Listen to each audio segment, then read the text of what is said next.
It is time to end this era of absentee leadership in the Oval Office and send real leaders back to the White House. America needs Mitt Romney and Paul Ryan, and we need them right now. Listen, we debate this all the time, but I am a big believer that Chris Christie is one of the most underestimated political talents in this country, and I think people marginalize him at their risk. That said, my argument's taking a beating this summer, as Dominic keeps pointing out from the Jersey Shore and other places, that this might not all be some part of a coherent strategy on the New Jersey governor's part.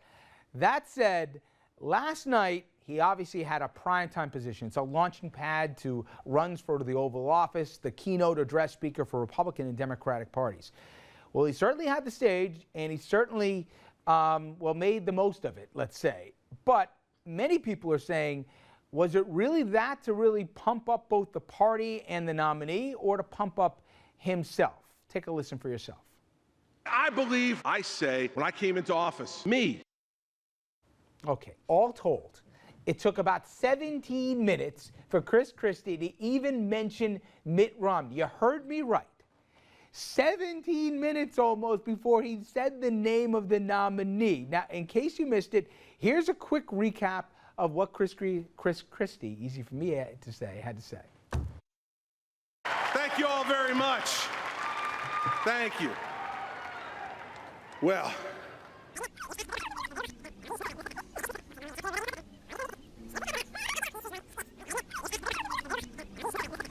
we have this leader for America. We have a nominee who will tell us the truth and who will lead with conviction.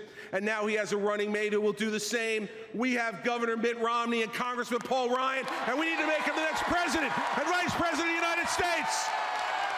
I think Ann just said, about damn time here, he said your name. No, that said, again here, I'm an unabashed fan, maybe not on all the policy stuff, but I think he's good. Last night, though, there was a couple times, forget about even, how about his dad? His dad's sitting there, and he all but called him a wimp, you know, and that his mother was, you know, the brains and the strength of the family. Quote, enforcer. Yeah, and I don't know. I say throw the old man a bone, but Tom, seriously, the job of the surrogate, I don't care what the party is to make the nominee look good. And anybody I talked to, and I purposely shut my mouth so I didn't color the answer, I said, what'd you think of him? And they said, is he the nominee? Didn't it not feel right? I thought that overall he did a solid job, but he didn't measure up to the expectations that were set. Personally, I would have liked to have seen our prosecutor, governor from next door say, folks, this is what they promised you 4 years ago, and this is what they delivered, and make a very cogent, very pointed argument. He wasn't even as red meat as you would have thought, right? Yeah, absolutely. And I did think that they did some very smart things. Again, starting off with some personal anecdotes. Listen, whenever you're introducing somebody to an audience, and Chris Christie, we know him, but he needed to be introduced to the national audience. You need to lay foundation. You need to set some context. 16 and a half minutes worth. Maybe not 16 and a half minutes worth, but you needed to do that. Okay, I'm going to be nice about this. As nice as I can be. Last night, Chris Christie was exposed as a total opportunist, and he may have ended his political career. First of all, if that's your nice version, that's the nice version. Yeah, that is the nice version. Chris Christie proved last night why, if we believed him, that he was strongly considered to be on the ticket, why Mitt Romney would have needed a first-class food tester. Because I'm not going to say Chris Christie would have poisoned the president of the United States, but Chris Christie exposed himself as he wants to be the guy. Somebody, I don't know if it's his wife or maybe he's sipping the polls a little too much, but somebody has told Chris Christie that he's on a path to become president.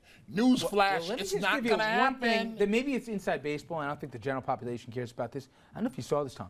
As soon as the speech was over, he went right over the New Hampshire delegation. And he said, now, just from, I didn't see that. Just from forget about being tone deaf, just from a little bit of you know, nuance. Wait till Thursday before you hit up the folks from the Granite State and say, I'll be knocking on your door in a couple of years if this thing doesn't go right. It just didn't feel right. All right, now, we are going to take a quick break, but when we come back, we're going to talk about the man of the hour tonight, and I'm talking about Paul Ryan, what to expect this evening. We'll get into that. Stay with us.